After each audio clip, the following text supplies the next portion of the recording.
Hello friends, এই যে দেখো আমার এখানে মেয়ে বসে গেছে কি কাটতে বলো তো। অনেক দিন ধরে বলছে ওর বন্ধুরা সবাই স্টিকার কিনেছে, আর ও বলেছিল আমাকে একটু কিনে দেবে মা। দিতে আমি বললাম যে পরীক্ষা শেষ হোক তারপরে কিনে দেবো, এখন কেনা যাবে না। যে পরীক্ষা শেষ হওয়ার পর এই যে কিনে দিয়েছি। ও গিয়েছিল গানের ক্লাস থেকে আসার পর ওর বাবা বলল এই যে তোর স্টিকার চলে এসছে। আর দেখো পেয়ে এত খুশি, একদমই আগে এসেই কাটা শুরু করে দিয়েছে নিজেই একদমই।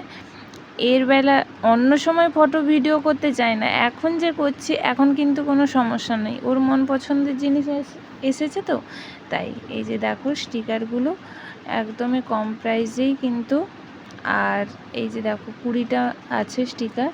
ও একদমই পেয়ে তো খুবই খুশি। এর বেলা আমি ভিডিও করছি, এতে কোনো কিন্তু সমস্যা নেই। অন্য সময় যদি বলি একটা ছবি তুলবি আয়, ভিডিও করবি আয়, তাহলে কিন্তু খুব সমস্যা, তখন একদমই ভাল লাগে না, মুখকে কেমন করে রাখে জানো তো, এত বদমাশ মেয়ে।